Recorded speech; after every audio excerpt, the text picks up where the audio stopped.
Hi friends, எல்லோரும் எப்படி இருக்கீங்க?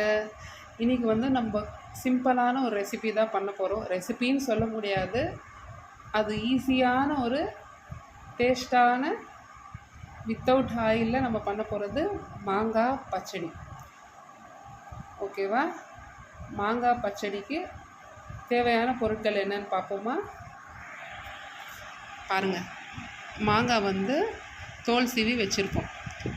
அப்புறம் ஒரு 4 பல்லு பூண்டு தோல் உரித்து வச்சுருக்கோம். தேவையான உப்பு, வெல்லம், அது நம்ம எவ்வளோ தேவையோ அவ்வளோ மட்டும் போட்டுக்கலாம், நான் காட்டுறேன். அதுக்கப்புறம் ஒரு 5 பச்சை மிளகா, அது ஆப்ஷனல் தான். பச்சை மிளகா உங்களுக்கு வேணான்னா நீங்கள் காஞ்ச மிளகா போட்டுக்கலாம். ஓகேவா? இதை நம்ம அம்மியில் தான் அரைக்கணும். ஆனால் இப்போல்லாம் நம்ம ஒருத்தங்க வீட்டில் அம்மி இருக்கிறது ரொம்ப ரேர்.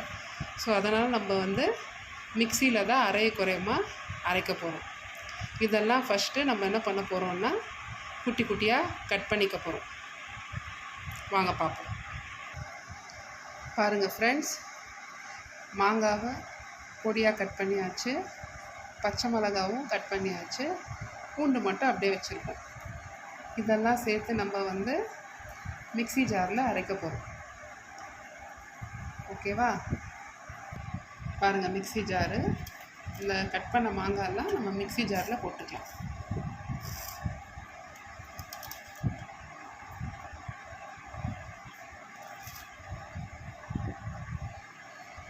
அதே மாதிரி பச்சை மிளகாய்,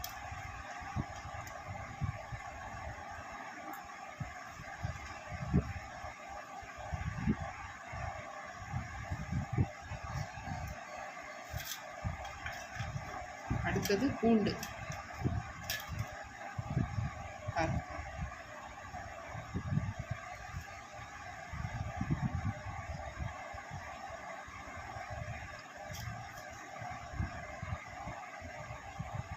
உப்பு, கல்லுப்பு போட்டுக்கலாம், நம்மளோட விருப்பம்தான். நான் இன்றைக்கி சால்ட் போட போகிறேன்.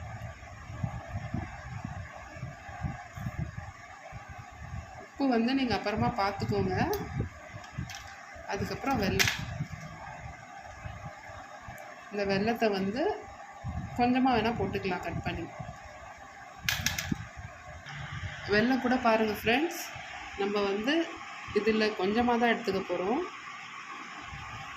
இதை எடுத்து அப்படியே நம்ம மிக்ஸி ஜாரில் போட்டுக்கலாம். பாருங்கள், இவ்வளோதான்.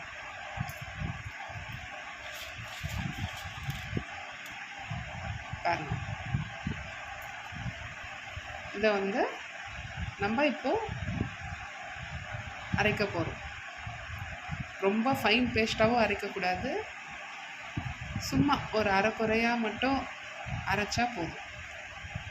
வாங்க அரைச்சிட்டு வரோம். பாருங்கள் ஃப்ரெண்ட்ஸ், நம்ம ஃபைன் பேஸ்ட்டும் பண்ணக்கூடாது, அரையும் குறையுமா அரைச்சா போதும். ஓகேவா? பாருங்கள், இதை அரைச்ச மாங்காய் பச்சடியை ஒரு கிண்ணத்தில் ட்ரான்ஸ்ஃபர் பண்ணிக்கலாம். பாருங்கள் ஃப்ரெண்ட்ஸ், ட்ரான்ஸ்ஃபர் பண்ணியாச்சு. ஒரு கிண்ணத்தில் உங்களுக்கு தேவைப்பட்டால் இதில் நல்லெண்ணெய் வேணால் விட்டுக்கலாம். இந்த பச்சடியை நம்ம ஒயிட் ரைஸுக்கு, அப்புறம் இட்லி, தோசை, சப்பாத்தி, பூரி, இதுக்கெல்லாம் சைட் டிஷ்ஷாக வச்சு சாப்பிடலாம். இல்லைன்னா பழைய சாதத்துக்கு தொட்டுக்க கூட வச்சு சாப்பிடலாம். ஃப்ரெண்ட்ஸ், இதை நீங்களும் ட்ரை பண்ணி பாருங்கள். சிம்பிளான ரெசிபி தான், ஒன்லி மேங்கோ வச்சு செய்கிறது தான். நீங்கள் வேணால் ட்ரை பண்ணி பாருங்கள், சூப்பராக இருக்கும். ஓகேவா? ட்ரை பண்ணி பாருங்கள் ஃப்ரெண்ட்ஸ், நம்ம மாங்காய் பச்சடியை. ஓகே, எல்லாருக்கும் பாய்.